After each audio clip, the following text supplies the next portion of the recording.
Right, so I'll read out the statement, yeah, and then I'll go around and ask you each what you think.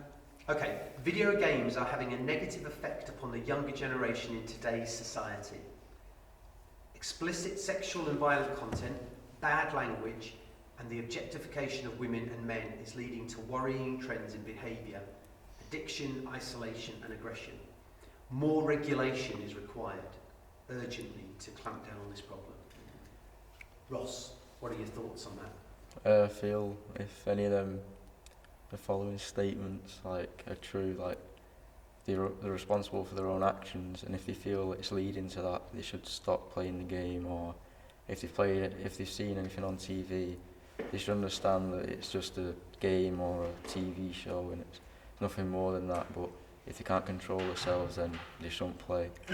And if the parents are letting them do that and letting them get away with that, they're also in the wrong. Okay, so it's very much down to the individual responsibility. Yeah. Okay, Ramil? Well, you basically just said what exactly I was going to think. Well, there's nothing wrong with agreeing and Yeah. having a similar... I agree, because sometimes a person has to sort of be able to tell fiction from reality, so it's kind of just basically down to the individual, like you said. So I disagree with the statement. I disagree with the statement because I think that people just look to video games just to blame them. They're sort of used as a scapegoat. Oh yeah. So, if someone does something violent, they can just say, oh, they've been playing violent video games and blame that. So you think it's almost another reason to find fault with young people? I also disagree with this statement because I think the child should be old enough to play games and understand that the game is not real, and if they're not old enough, they shouldn't be playing it, to be honest. They should follow this age restriction thing. I disagree with the statement because it just seems like a media scare tactic just to put games in a bad light. And also, everyone has their own morals, so everyone should be able to tell right from wrong, so it's all up to the individual. So why do you... Right, so thank you. So why do you think this keeps coming up? Because more and more violent games come out, month by month, but it's them mostly meant for adults rather than children. Yeah, it's the closest thing to blame. Yeah, and because everyone puts teenagers and young people in a bad light anyway, and like the other said, they just use it as another scapegoat to blame teenagers. Yeah, and when people do something wrong, they're not trying to admit that they've just done something wrong. They're just trying to find something they can pick up and blame. Yeah, they'd rather blame someone else than blame themselves. And do you think often it's not actually to do with video games, it's to do with or films or radio? Because nobody really hits people over the head with a console, do they? No. No. They go out and they riot, they do this Yeah. and the other. It's a bigger problem, isn't it? Yeah, it's because the mass shooting, the Aurora shooting, the person said it was because of the Batman film, but it turned out he had mental illness, so he just used that to blame rather than blame himself and Yeah. using his own aggravation. What about the arguments about people who play games too much get sort of slightly sick and get addicted, don't sleep, don't eat? I believe you can get addicted and that can affect your mental health, but you shouldn't play something if you can't control it. Yeah, it's partially true that you can get addicted to it, but it's not like a serious addiction like drugs or anything. It's not that bad. No. I mean, you should have control of yourself when playing games. Again, it goes back to this personal responsibility. Yeah. And I suppose it depends on how many people are getting addicted. How much time do you spend a week? Quite a lot, but What's quite a lot? a week, probably 30 some hours. Oh. So what? So what's 4 hours a day? Yeah, around about. Yeah. No, I make sure I do all my things first before I go on. I like having everything done and chilling. I can't. But would you spend certain days, like at the weekend, Yeah, doing more? yeah, if I'm doing nothing, Yeah. Or it's you can more consistently? yeah. What about you, Ronan? How much time? How much time? I don't really play games anymore. I just watch anime and stuff. Okay, Well- but it's similar, isn't it? Because you could Yeah. argue animes some anime, particularly some manga, is crazy violent and all the things we talked about, isn't it? Yeah. But like before, someone should be able to tell fiction from reality, so Yeah. it's just always down to the individual. Depends. But even though it's down to the individual, don't you think there's a responsibility as a society if people are going around being affected by something? A good example being smoking.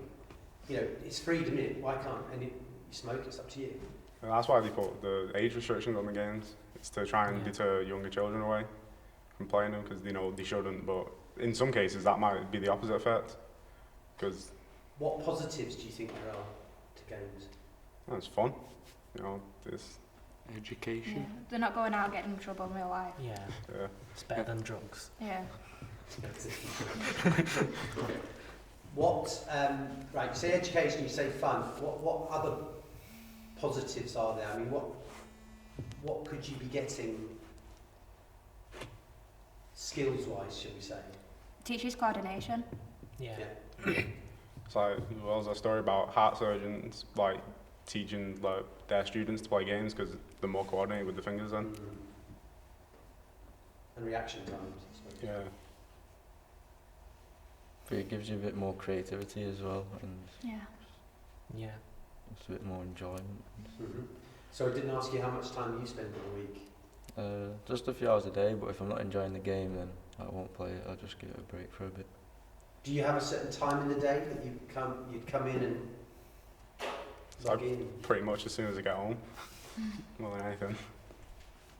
I just do it Do you when I stop don't to eat? feel like it. Does it Sometimes. come to you, or- Most of the time it just comes to me. So would you say, because you obviously do quite a bit, Yeah. would you say you ever feel, because I remember seeing a World Championships or something of, I can't remember what game, but the guy who won it said, oh, I'm quitting now, I've had enough of this, I want to go out and climb mountains. Yeah, sometimes it can be stressful because it like sat down for like one time 8 hours straight and getting up and not being able to walk properly. But like if you're too focused on a game, it can be like if it's a fighting game as well and you're like constantly losing, it can be really stressful. Like have a toll on your head. That's not very good, though, is it? No, not really. But what you'd argue though is you'd realise, like with many other things, I've done this a bit too much and I need to. Yeah. So you could do the same thing, locking yourself into a room watching a box set, couldn't you? Yeah. Like too much exposure to the TV hurts your eyes. And I suppose you haven't even mentioned the social side of it. How many of you are doing this with other people? Yeah, I'm Not in mostly the playing room, online. but Yeah, I'm mostly playing online with my mates when they come to games. yeah, and you stay with your mates, so there's a connection there. Yeah. There's a social community. You're not isolated, are you? No. No, you meet new people. Because like mostly when I go, I'm a create like a party on PlayStation, invite people to join, I'm just speaking with them throughout the whole thing. Don't matter if we're on the same game or anything. Do you all do a bit of that? Yeah. Half of my friends on PlayStation are from games. I've never seen them in real life. Yeah. Just playing games with them. But that's not a problem. No. It's like one of the better sides to Mm. games. You can use it as a medium to meet new people. And I suppose because it's not really like sometimes when people meet people online and they don't really know the person, and then when they meet them, there's someone completely different. Yeah. Because you're doing something together as gaming, you see a side of them, would you? They can't really hide from. No, not really. Because like the game itself is in both your interests. So you've already got that you can share between each other. And depending on what game, it can bring out like different sides of people. Because like one game could be real stressful, like I keep on saying, like fighting games, which can cause anger. But then it's all just in fun. Like you'll realise to yourself that it didn't really matter. How many of you use games to wind down? I don't want to use George as an example because I want to ask him how he winds down because he winds himself up clearly. Do you use it to relax? Sometimes. No, I don't. When I play games, the reason I stop playing is because I'm getting annoyed or. Right, so you're challenging yourself. It's quite hardcore, you'd say. How about you, Brianne? If I play a game and I really like the game, and I'm incomplete, like, and I'm try and complete it straight away so I enjoy the game. But if I don't enjoy the game, I don't play it at all. Like, I've got to be into a game to play it. So you are picking it up and dropping it Yeah. as it suits you. You're not. It's No. not like you're being drawn into it. Oh, I can't control No. myself. I've got to spend. It's just the recognition, like realising I've had enough of this. I can't just keep Yeah. playing because it's going to annoy me. You've got to know when to stop. What about money? Do you spend a lot of money on your games other than the, we were talking about buying it, and then are you any locked into subscriptions? I kind of am. With PlayStation Plus and all that to get the free games every month. But that's about it, really. And what does that cost you? It's like £15 every 3 months or £5 a month. That's 25p a week or something, isn't it? Yeah. That's hardly a crack addiction, is it? And anyone else? I have Xbox Gold, but I don't know how much it costs. Yeah, it's like 35 a year. Oh, right. So they're not nominal amounts, aren't they? How about you, Ramon? I have spent money on games before. It's kind of embarrassing saying how much I've spent on games. Yeah. Well, there was somebody when this was 2 years ago when the FIFA had come out in the May or something. By June, he'd spent 150 quid just trying to, rather than play it, trying to boost his team by buying it. Yeah. The packs. Yeah. Opening the packs. Yeah. Spending money. Is anyone aware of the kind of controversy about loot crate stuff? That when you buy add-ons Oh, and costumes and things, there's a kind of people are saying that they're essentially a form of gambling. Have you heard about that? there was the CS:GO gambling thing, where someone gave them a medium to where they could gamble with the items that they got from the crates, which would then is basically selling among each other. So it was trading basically, but there was the gambling side to it, and children used it, which then it became a problem. So, but most of the time, most games have them just as a mean to get costumes and stuff, and it's not meant for gambling. It's other people who wanted to make money out of it. They created that rather than the game company themselves. And that will happen with new technology, won't it? You've just got to work out where to plug it. Okay, anything else? That's about it. Thank you very much. Thank you, Chris.